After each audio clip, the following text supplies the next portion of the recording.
আসসালামু আলাইকুম এভরিওয়ান। আজকে আমি আপনাদের সাথে অনেক বেশি মজার একটি পরোটার রেসিপি শেয়ার করছি।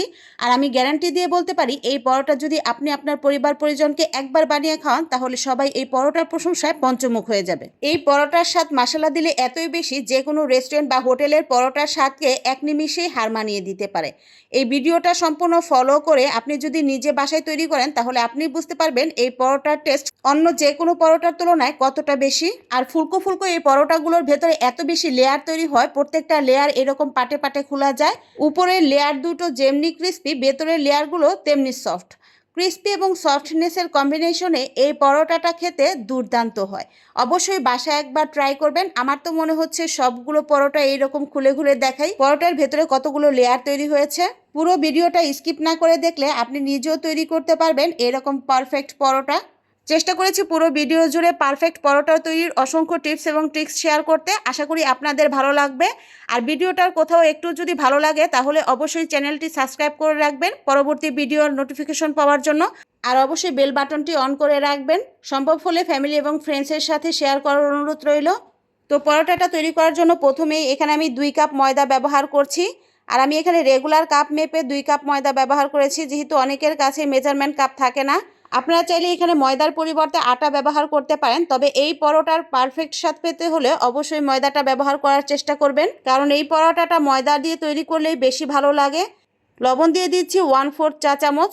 লবণটা আপনারা আপনাদের টেস্ট মতো দিতে পারেন, তবে আমি এখানে 1 চামচের 4 ভাগের 1 ভাগ ব্যবহার করেছি, অর্থাৎ 1/4 চা চামচ ব্যবহার করেছি। 1 চা চামচ আইসিং সুগার দিয়ে দিচ্ছি। আপনারা চাইলে চিনি ব্লেন্ড করে এখানে 1 চা চামচ ব্যবহার করতে পারেন, অথবা আনাম চিনিটাও ব্যবহার করতে পারেন। তবে সম্ভব হলে চিনিটাকে ব্লেন্ড করে 1 চা চামচ ব্যবহার করবেন, এতে করে ময়দার সাথে খুব ভালো করে মিশে যাবে। এখন চিনি, লবণ এবং ময়দাটাকে খুব ভালো করে একসাথে মিশিয়ে নিচ্ছি।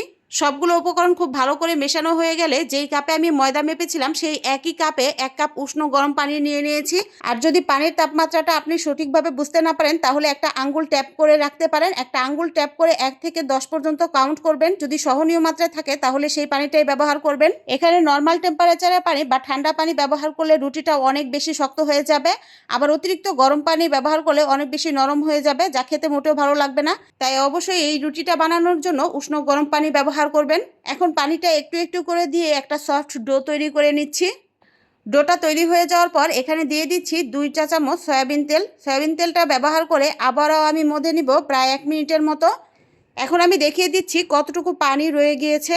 এখানে আমি 2 কাপ ময়দা ব্যবহার করেছিলাম, আর 2 কাপ ময়দার জন্য 1 কাপ পানি নিয়েছিলাম। 1 কাপ পানি থেকে এতটুকু পানি রয়ে গিয়েছে, অর্থাৎ 1 কাপের থেকে সামান্য একটু কম পানি লেগেছিল।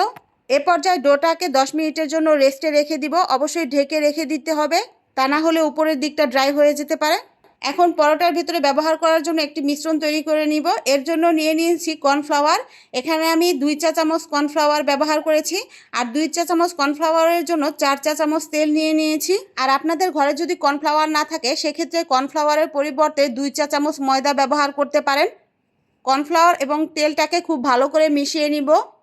10 মিনিট রেস্টে রাখার পর ময়দার এই ডোটা নিশ্চয়ই দেখে বুঝতে পারছেন কতটা সফট হয়েছে। এখন এই ডোটাকে আমি 4টা ভাগে ভাগ করে নেব। 2 কাপ ময়দায় 4টা রুটি তৈরি করা যাবে। ডোটাকে 4টা ভাগে ভাগ করে এখন ছোট ছোট লেচি তৈরি করে নিচ্ছি। একটা লেচি নিয়ে রুটিটা তৈরি করে দেখিয়ে দিচ্ছি। আজকের রুটিগুলো আমি রেগুলার পাউরুটির যে শেপ আছে সেই শেপেই তৈরি করব। আপনারা আপনাদের পছন্দ মতো শেপ দিয়ে নিতে পারেন। এখন রুটিটাকে প্রথমে আমি গোল করে বেলে নিচ্ছি। রুটিগুলোকে আমি একটু পাতলা করেই প্রথমে বেলে নিব, খুব একটা বেশি মোটা রাখবো না। আমরা যে রেগুলার রুটিগুলো খাই, সেই রুটির পুরুত্বেই আমি রুটিগুলোকে বেলে নিব।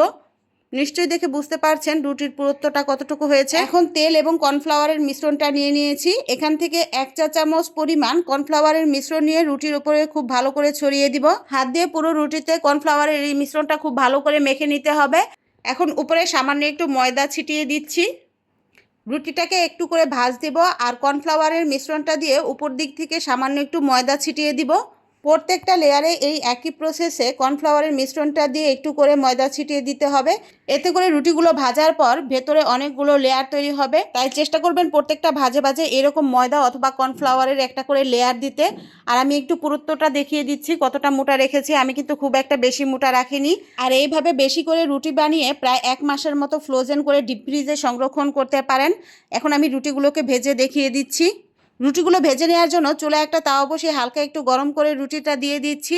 রুটির এক পাশ হয়ে গেলে অন্য পাশ উল্টে দিব। সামান্য একটু হয়ে আসলে অন্য পাশ উল্টে দিতে হবে।